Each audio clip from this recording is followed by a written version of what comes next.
Hey, better late than never, obviously. Good old Captain America, Ryan B informed me, gotta do the final video. Thought I did it. Clearly I didn't. Chaotic weeks. You know how it goes. Or you don't. Whatever. Okay, so if you're watching this, and no one's watching this other than Ryan, summer break has hit. Someone got a haircut.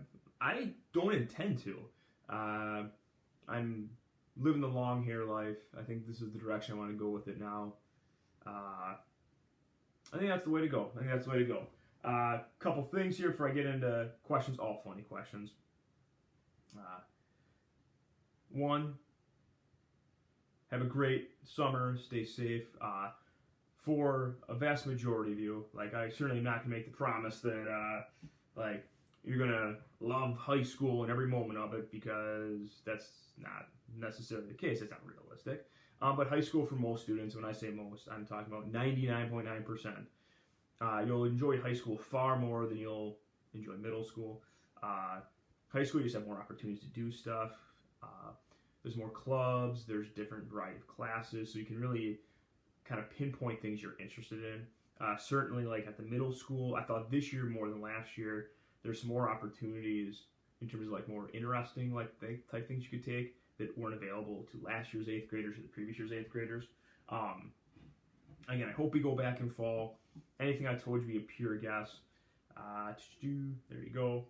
So I'm going to miss a large number of you. I've had some of you for 2 years, some for a year. Others of you I've known for 3 years. That's a long time to know someone who just kind of had things stop the way they did. And I think that's maybe the biggest thing, that you almost want that closure at the end of the year. That's one of the things I enjoy with the end of 8th grade. That, you get to know someone for a year and then you have a proper way of saying goodbye. And this certainly is not a proper way of saying goodbye. But read some questions here. Really good, funny questions. I think I may do a weekly. My goal, again, as I've been talking about, in class, outside of class, online stuff, doing the home remodeling stuff, made a lot of headway. Maybe I'll do my next big thing I want to do is expand my weight room, and maybe I do a weekly update on the weight room expansion. I'm gonna do it. Literally, it'd just be Ryan watching it. But there you go. Hair looking awesome. I slick my hair back a lot now because long hair life. That's what you do. Let's do some questions. Funny questions. All funny questions. First one from Chandler H. Chandler asks, "Hire me, please." I don't know if that's a question or a statement. Oh, that's tough. It needs your resume, Chandler H. So there you go. Emily C. I like the Memorial Day video you shared. I did too. I thought that was a great video, one of the better ones. Big fan of Jocko. Jocko wrote a new book. Gonna read the book. What are you doing after school is over? Do you do summer school? I do not do summer school. What I used to do was, and before the coronavirus, I would do strength and speed stuff. So I'd help run Mukwonago High School's strength and conditioning program during the summer because I just live close to Mukwonago. But that is not happening because obviously of the quarantine, coronavirus, things like that. What are you doing after school is over? School is over. I'm going to keep working on home remodeling stuff. My sister Amanda's actually here right now. She's probably yell at me in a second because I'll wake her up. But hang out with family, things like that. I'm actually working on my master's degree right now. Master's degree in U.S. military. So those are my big summer plans and stuff. There you go. Nate P. Why the Red Sox? Well, I'm actually wearing an Angels jersey, my Trout right now. Why the Red Sox is twofold. As a kid, I was just my favorite player was Nomar Garciaparra. He played for the Red Sox. I made advances before actually. But Ted Williams, Ted Williams, probably the greatest hitter in Major League history. Really a fascinating guy. He was a fighter pilot in both World War II and the Korean War, and was also probably the greatest left-handed hitter in history. He was a Red Sox player, and so I just kind of gravitated towards the Red Sox based upon those two players. Xavier B. Why do people do thing? I don't know. That's an odd question because people are people. Okay. Good old Captain America Ryan B. I'm gonna give a serious and a funny question here. What was with the Soviets going out without a bang? Here's the thing. I'm not a conspiracy theorist, but There are a lot of people who also say the Soviets never really stopped fighting the Cold War. They just put a pause to it, understanding that at the time they could not actually beat the United States. They've been playing the long game since. There's some evidence to support this. But why did they go out without a bang? They realized they lost. And like they just couldn't compete the United States economically or militarily. You're gonna get a mullet? I'm almost there. What the key is, I just need to like shave the sides down a little bit. But I think that's the direction I'm gonna go with things. Mullet life, good life. Yeah. Nick G, how many people have you punched? All of them. That's not an answer. I don't have a number off the top of my head. But it certainly has happened. Let's see here. Hudson, who do you think was best Cold War president? Oh, it's a serious question. I don't want to answer. I was pretty good at not doing any like serious questions. Reagan. I think like that's one where it's the debate is really between like Reagan, Truman, and Eisenhower. And just because Reagan was there at the end of the Cold War, probably had the best strategic vision of how to end the Cold War. I think it's probably Reagan. From this angle, you can kind of see the mullet coming in. Yeah, it's awesome. Drew H. Oh no, serious question. Sorry. Oh, funny question. Are you going to miss me as a student, Drew H? I will. Unfortunately, I did not get to actually have you as a student like in person this year, which stinks because like I really much enjoyed having you as a 7th grader. Certainly, your student, I very much look forward to having. You're a great kid. I will miss you quite a bit. I can't believe I got emotional there. Riley D. What war interested you the most? That's tough because I love like military and military history. I love ancient military history, which might be a class I teach next year as well. Going into an ancient military history class. I think you would appreciate that. But it might be Vietnam just because of the fact that my dad served in Vietnam and all my uncles served in Vietnam, and there's like a more personal connection to that. With that being said, the Civil War is pretty interesting just because it's one of the last wars where me being a great tactical general, I can make up for like technological shortcomings. And just the way technology works today, generalship just isn't necessarily the same. It's still really, really, really important, but it's just not the same like as it was during the Civil War. And just most people like don't know about the Civil War as much as they used to. Lily K, is Earl a real person or not? He is a real person. He's my neighbor. He's actually a really good guy. I have nothing bad to say about Earl. Earl's actually a really good guy. Sophie S, what does it mean to be a second world country? You want to know a serious question. Third world country is like no industry whatsoever, where you think of like war-torn, poverty-stricken countries. A second world country is one that's industrialized, but it's not quite to the point of full industrialization like a first world country. There's a lot of nuance in the definition, like so it's not like an exact thing. Okay, Sophie D, if you could only teach or study one century of history, which country, or one century of history in one country, which century and which country would you choose? I would choose 20th century United States, because actually that's my focus of U.S. history. I have a U.S. history degree, and my emphasis is in 20th century U.S. history. So I actually did that. Estrella V. Pronounce your name right there. Estrella is one of the only 8th graders I had for all 3 years. Estrella, you will be missed. What's the best thing about high school? For me, it was playing sports, by far. I think just taking it away from the sports angle, you have a lot of opportunities to like do different things, like from a club, sport, activity standpoint that just have never been available to you before. My advice is do as much stuff as you possibly can. Enjoy your high school experience. Get involved in a lot of different things. Try out new things. Like if you've never done drama club before, hey, sweet, do drama club. Like if you have never played a sport before, play a sport. Yeah. Emma W, how was your day? So far, pretty good. Really blasted the back of the biceps. Little Freaks and Peaks workout. Feeling good. I'm actually taking my sister, old Panda Claus, and my niece, Ava, who actually Ava is like 2 years older than you guys, which is kind of weird. Like a long story there. Out to lunch today, and that'll be my next thing I do after this. There you go. That wasn't a great answer. Okay. Ty H, what's your favorite number and why? Number 2, that's my old baseball number. Dina R, what are you looking forward to most this summer? The really thing I'm looking forward to most is like really getting most of my home projects kind of done. This has been like an 8-month process of really like trying to add a lot of like value to the house and stuff. Not that I'm looking to sell anytime soon, because I'm not. But these are things like I probably just like let go for too long. So I'm looking forward to that. And the goal is by the end of summer to at least have like the outside done along with like my weight room renovation. So that's the goal. I'm looking forward to getting those two things done. Alexis H, what is my favorite movie? That's tough. Comedy movie, I still love Dumb and Dumber. Like, I think Dumb and Dumber is my favorite comedy movie. Favorite serious movie, or like overall like movie, Die Hard's actually pretty high up there. It's a really good like blend of like comedy and action.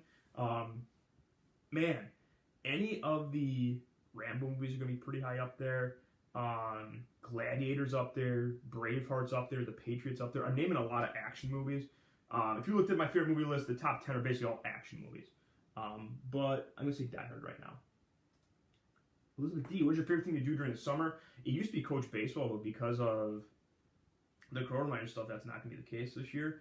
I actually always enjoy reading quite a bit. Like, I read through quite a few books every summer. A lot of like military books I'm reading this year. So I'm looking forward to that, and just being able to like get a lot of stuff done my yard, and that like even during the coronavirus stuff, like with bad weather, like I just couldn't get done. Now in summer I can.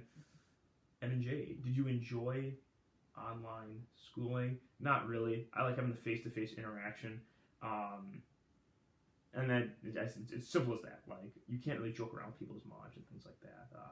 I think you guys would probably agree with that though. Maggie B, what's your favorite dessert? Apple pie, obviously, or apple crisp. Both are good. Depends on where I'm getting each from. My mom's apple crisp is phenomenal. That might be number one. It's the crust. The crust is what determines how good an apple pie or apple crisp is. Everyone knows that. Riley E, how long do you think you'll be teaching? That's always like $1 million question. I think every year I've taught, someone like has always asked me that. So apparently I must give off the vibe that I'm not going to be teaching for long. As long as I find purpose in what I do. So I assume I'll be teaching for quite a bit longer. Matthew H, are you going to grow a new mustache? I will at some point this summer. So there you go. Kylie, how much coffee do you drink in a year? Enough that would kill most people. I drink a lot of coffee. Ramel Fox, what is your name? Actually Stephen Frank? No, that's never been my real name. No student actually knows my real name. A prize for those who figure out what my actual name is. Let's see here, Kylie C. What's your favorite lesson you taught? Mine is the one with the spies. Oh, with the Cold War. Honestly, I wish it's the spy one for sure. That's not even close. But I wish I would have spent more time talking about John Boyd, because after like I did more research on him, this guy's an absolute genius. He completely changed the way our military does things strategically. And for those who took America at War, I talked about Sun Tzu and von Clausewitz. Turns out Boyd is up there with them in terms of like revolutionary strategic thinkers or military theorists. Here's why we don't talk about John Boyd. He was a weird guy. He was super paranoid. He never wrote anything down. And so like one of the things I'm going to do this summer is like explore more into like this John Boyd guy. So there you go. But yeah, the spy one, I agree. Okay. Final question. Morgan E. What is your favorite thing you learned this year? Well, that's good. That's a good final question. Okay, the most important thing, or my favorite thing I learned this year, is that 8th grade students are very interested in military and specifically U.S. military history.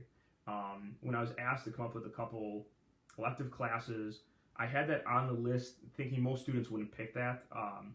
And I'm very thankful that they did. I found that a lot of students, even if you could care less about the strategy or the tactics or the battles or things like that, students were interested in the Medal of Honor stories, of the stories of the individual heroic soldiers. The Lance P. Cy Johns, the Wayne Pitzenbargers, the Roy Benavides, the Robert Howards, the Alonzo Cushings, like that. They're Michael Murphy, like Mike Mansour, Mark Lee. So I was amazed and very impressed that I learned this year that like the U.S. military is a vehicle to teach really important like leadership things. And I didn't realize so many students, even if like you could care less about school, if you've never got like a decent grade in class, that even students who would fall into that boat really did a great job in class. Like they enjoyed the class. And so, I don't know, I think the favorite thing I learned this year is that, like students really do have a passion or interest in U.S. military history, but probably more than that, in the stories of the U.S. military. That was a great lesson to learn.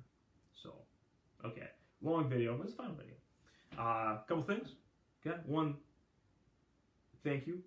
Online learning, I don't enjoy it. I know most of you don't enjoy it. It's odd having this video come out like 2 weeks after the school year's over. But I guess that's the one advantage of the online learning, where there really isn't like an end date. I could still do Zoom meetings and stuff with you guys, really, if I wanted to. So there are some advantages. Two, good luck. I don't think a majority of you will need luck in high school. Here's all you have to do. Work hard. Be a good person. Be a leader. You do those 3 things, high school is going to be really easy for you. You're going to be exceptionally successful. And you're going to be set up for whatever your next phase in life is. Maybe it's a 4-year college. Maybe it's a 2-year college.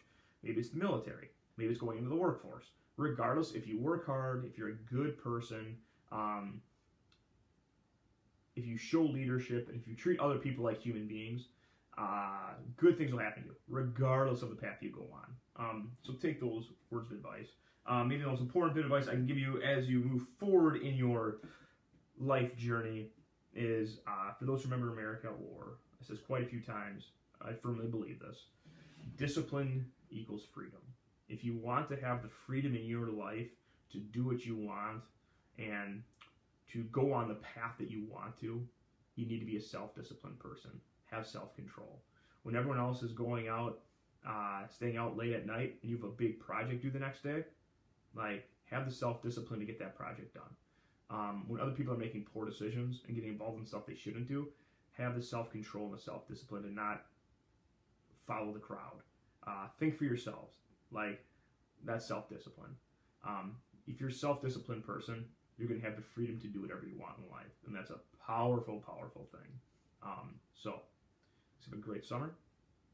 If you need anything, shoot me an email. I usually respond fairly quickly. I think I'll do the weight room updates. Ryan will be the only person who watches them. But it's all about the views and subscribers. Since that's my next goal, I'll probably be a YouTube star. Me and Ryan and Joe will start our own YouTube channel where we play musical instruments. And Noah, too. We're going to put Noah in there, too. So, there you go. You guys have a great summer. I'll talk to you again. I'll see you again. Stay in touch. Good luck. Remember, believe in yourselves. Believe in this country. Believe in coffee. Do a little cardio. Do a lot of push-ups, a lot of pull-ups. Pack on a lot of mass. Drink a lot of coffee. Have a great summer. Stay safe. There's the camera.